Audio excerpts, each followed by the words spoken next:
Hello there, Seraphim17 once again. This is going to be a bad business video where we go over the 2021 roadmap that was recently announced by the developers of this game. So 2020 is complete, and there were some promises made and some promises delivered upon that they've previously stated. Some things they hit, something they missed, and in order to hopefully not repeat the same mistakes and to learn from the things that transpired in that previous year, they're deciding to do it in a slightly different way. And there is an overview on both Twitter and Discord going over what the 2021 roadmap is going to be for Bad Business, and there is an intentional amount of vaguity on this, vagueness, making a vague point so that they have wiggle room if this does not go the way they plan or if something happens to take its place. One thing they also mention here, ladies and gentlemen, is that they are developing another video game for Roblox, I would imagine, so that's probably taking some of their time and attention. Juggling a lot of plates, so in other words, be patient and great things will come, but great things take time, because of course Rome was not built in a day. And Bad Business is continuing to grow, hopefully, and going to build into an even greater video game than it is right now. But we have some information here that I'm just going to be reading to convey some of the new features that they are promising, some of the hard points that they've put down here, and how I feel about those and what it makes me think as Bad Business moves forward through January into the coming year. So it says version 2.14 and onwards. We're still in the second iteration, the 2.0 iteration of Bad Business, and the first thing that they're going to do is continue releasing weapon revamps and new level-based weapons. So if you don't know, ladies and gentlemen, once you get to Prestige 3 level 20, I think it is, level 15 maybe, you essentially run out of unlocks. I've previously just done that quite recently. I've unlocked all the guns in the conventional manner of playing the game, and now there's nothing left on those tiers, even though the Prestige goes all the way up to Prestige 5 level 60. So there's a handful more Prestiges there, but there's no planned or scripted rewards because they haven't made the content yet. So in the coming months they're going to be giving us more things hopefully to get and more things to find. If you look on the Discord right now for Bad Business, you can see in the leak sections that they have some contracted modelers who are creating new guns, and some of the ones that that person has been teasing is it's an SA-80 derivative LMG, which I think it's called like an L85 or something, and there's also a G3 model that that person has also modelled and shown, which look pretty decent, and I'm interested to see those being used, put into the game, see how they run. I love to get another LMG, but it's not the one I would have picked. There are a lot of really crazy, cool, modern LMGs, and they picked the LMG variant of the assault rifle of my country, which is one of the least reliable options in its first iteration, which they then improved later on, but still has a whole host of things, even though it's still pretty damn good. But you won't see many special forces using it because there's better options, there's better platforms. One of those weird things, isn't it, how a gun can get translated into a multiplayer game and get a lot of love from the players, but if you know anything about the actual gun, it might not necessarily be the same thing, although a lot of people do swear by that rifle too. And I'm hoping in the game it's really fun to use regardless of how good it is, because more weapons, more diversity is always a good thing, even if they've picked a gun that I think is kind of an odd choice. But I do hear that it's in Phantom Forces, and a lot of people are big Phantom Force fans who also play Bad Business. And then additionally, they're going to be revamping the weapons, which so far, since my playtime on Bad Business, I've seen them revamp the Dragunov, which was a terrifying weekend of people spamming the Dragunov, and then they did the M16, which the M16 revamp I thought was really cool, even if I had grievances with the visual design, but all the attachments on it was cool, and it's a really fun gun now, a gun that I've got plenty of kills on. I think it's like the third highest kills I've got on a gun. Really fun treatment of that weapon, and I already like the M16, so it was win-win for me. And I believe that one of the new ones they're going to be doing is potentially the UMP, I think might be the next one, and the UMP was one of my favourite submachine guns when I first started playing, so give me a 50 or a 60 round mag on that beast and I'm going to be really happy, especially if I can get a damage barrel to make it kick a little harder. Hey, if there's something that makes it shoot a little faster, I'll love you forever. But new weapon revamps are always good because it's going to bring fresh new life into old guns, and if they can make the iron sights even better, even stronger, more creative, more functional, more artistic, more enjoyable to use, rather than staring through some tortured GIMP mask into a portcullis, that would be wonderful. And then it says revamp the game mode system on the back end and introduce necessary polish to existing game modes.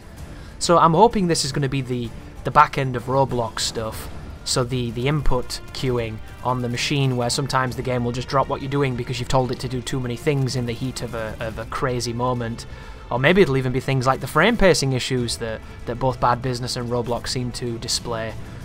I don't even know. It might be those times where you throw a grenade and it stays on, or you know, some of the many plentiful bugs that turn up that can be very difficult to catch and very difficult to remedy. Any kind of polish and any kind of back-end improvements are always welcome, and I'm happy to see that be their focus in the coming year. And as far as polishing existing game modes, that'll be interesting to see what they do, because I do think that the scoring as far as your XP gain for playing the objective, for performing well, for doing well, I do think that what you get experience-wise and credits-wise doesn't really correlate to something worthwhile to performance. I think it's kind of weird, actually, and I'm going to make a video about that, so stay tuned. But improvements, always a good thing. Then they've put new prestige cosmetics, which is going to be more things for your character as you unlock levels, which loads of people love role-playing. They love putting themselves into the game. I don't really care too much about this because I'm here to shoot, and the shooting's what I enjoy, but it's good to have something for everybody. And then the final part here is port to Xbox, which is huge. So having Bad Business on Xbox as a platform will probably bring a massive swathe of new people to the game, more eyes, more exposure to Bad Business, and hopefully it will gel perfectly with the rest of the community and it'll just go from strength to strength. My one concern here is aim assist. As it stands, you can use controller on PC on Bad Business and there's no aim assist, and it takes a lot of skill to do that. If you can play well on Bad Business with controller, you are a good controller player. However, if they introduce aim assist here and they fuck it up, it will make it incredibly frustrating for everybody else. Because aim assist is the biggest misnomer right now in modern video games, especially now that the rise of crossplay is blowing up, because people think mouse and keyboard has a massive advantage on controller, and in several ways it does, but when it comes to aim assist, it does not. Aim assist is socially acceptable cheating. It is a machine aiming for you. So when you play Bad Business and you come up across an aimbotter and it pisses you off and you want to ban them, but it doesn't, no one kicks them because no one kicks the cheaters unless they're a mod. Well, imagine every person using a controller has that. That's what aim assist does, guys. People do not miss. I spent over 20 years using controller. I got really fucking good, and then I decided to learn mouse and keyboard. I thought mouse and keyboard was such an unfair advantage, and then I fought against a terrible player on controller and he beat me. I'm telling you, boys and girls, you do not want strong aim assist. And even if you're a controller player, you don't want strong aim assist, because even good controller players will lose to bad ones because aim assist does all the work. This has to be so meticulously balanced for it to be in a good place, and I have the utmost faith in the developers to do that, because it would really hurt the experience for people who are not on controller, and it would make everybody play on controller, and it would force a controller method. Controller meta, sorry, not method. And I don't want that input method. And one thing to bear in mind here, which could be interesting, would perhaps be controller-based matchmaking, but I don't know if you can even do that in Roblox. I don't know if they want to do that in Roblox, and I don't know if that would dilute the player base, but please do not make aim assist the monster it can be, because it will ruin your game, hands down. And then we move on to 3.0.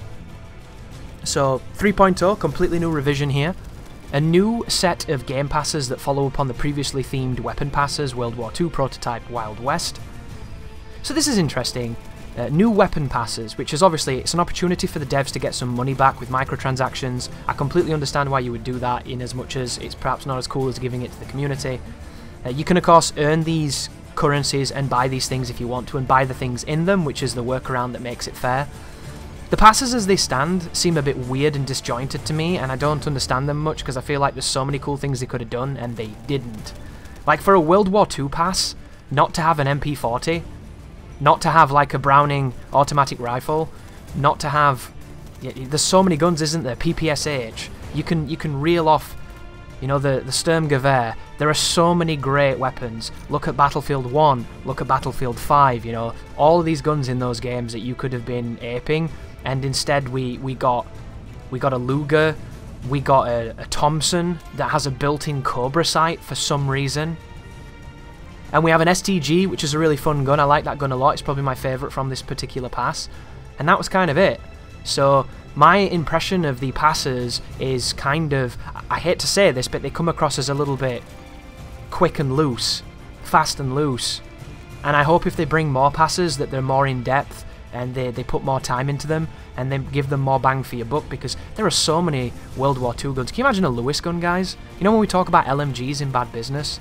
You give me a Lewis gun, I'll love you forever. Lewis gun with 90 rounds? Oh my god. It could be sublime.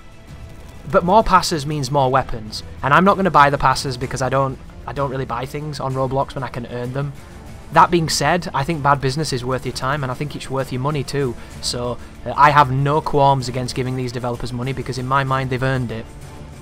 And then we have new game modes, including some highly requested ones such as Hardpoint Domination and Free For All. This to me is huge. This is the biggest news so far and the thing that makes me the most excited. The idea of Hardpoint, which is essentially going to be King of the Hill but it moves, and I never understood why King of the Hill didn't move, and now it will because Hardpoint is like that. Only Hardpoint also features some interesting respawn rules which I hope Bad Business does not use. Do not put delayed respawns into this game, guys. It will kill the flow, it will kill the arcade fun. Keep it fast, keep it frenetic, keep it Bad Business. And Domination speaks for itself. I love Domination. I don't mind carrying a full team of people staring at the sky if I can hit those flags, get more experience, earn more credits, and get insane amounts of kills and crazy gameplays. Please do not put the split in Domination. We do not need a midway point. We are not professional gamers. We are not fucking Optic or 100 Thieves. The halftime in Domination is done for balance purposes, because oftentimes maps aren't balanced and thus it's unfair to have the good spawn versus the bad spawn. But let's face it, most of the maps on Bad Business don't have the best spawns and aren't very balanced. So it would just be no way of making it work, so just leave it as it is. It keeps the consistency, it keeps the fluidity, it just makes it a lot more fun. And then of course Free For All. Free For All is something that could be really, really interesting and really, really crazy, and I have no idea how it's going to work, but I would imagine it's quite comparable to some of the other game modes, but just with more targets. This is going to be the mode where you are going to get insane feeds and insane clips, because 28 people or 27 people attacking you at once is definitely going to be something that is going to make or break the clip seekers. But moving on to 4.0, and the final sequence of the roadmap's information is an introduction of pro servers which will act as a ranked form of play for the sweatiest of Bad Business players. And apparently there will be a Prestige 1 requirement to even match rank into this. So for all the people that think the game is too easy and are sick of playing with people who they don't think are very good and want to be challenged, want to have their skills tested, this will be the server for that. And checking from the reaction on the Discord, some people were concerned that this was going to supersede the normal matchmaking, but apparently this is going to be something that you queue into separately. And I feel like there's going to be a lot of really passionate people who want to get better and want to take Bad Business very seriously who are going to enjoy this. But I think that this could be a bit of a swing and a miss in some ways. I'm glad it exists, but I feel like because of how casual Bad Business is as a whole, and the majority of people who play it very casually, that the ranked mode might get neglected. So I guess we'll see how it works and just be grateful that the devs are thinking about the niche and fringe players, the top 1% of their player base.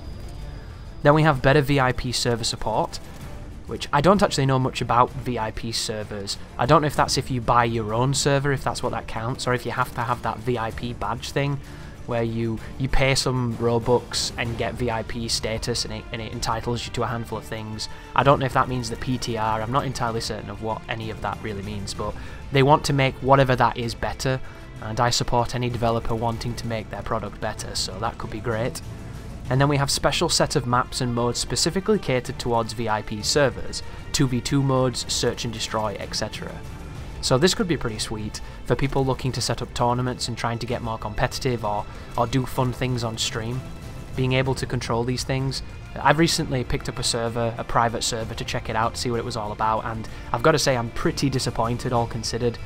You can't even pick your own map, you can't even set up your own game, you don't really have too much control at all, and I don't know if you can do something with console commands that might enable you to do that, which you probably can, but you're limited by the way that the Bad Business seems to work with the map rotation of choose 3 maps, and the same maps seem to pop up all the time, and the same with the game modes. You know, here's 3 game modes, and if you don't see the one you want, you have to reset to try and get it.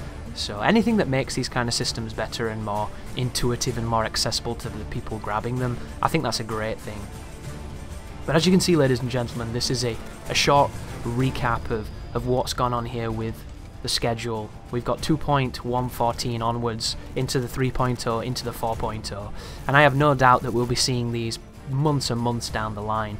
They've given themselves some flexibility here, there's some ambiguity to the information. We have an idea of what's coming, we don't know specifically, so we still get surprised, and we still have a lot of great things to look to in the future. The horizon's looking rather enticing right now for Bad Business, and I look forward to seeing what it may bring.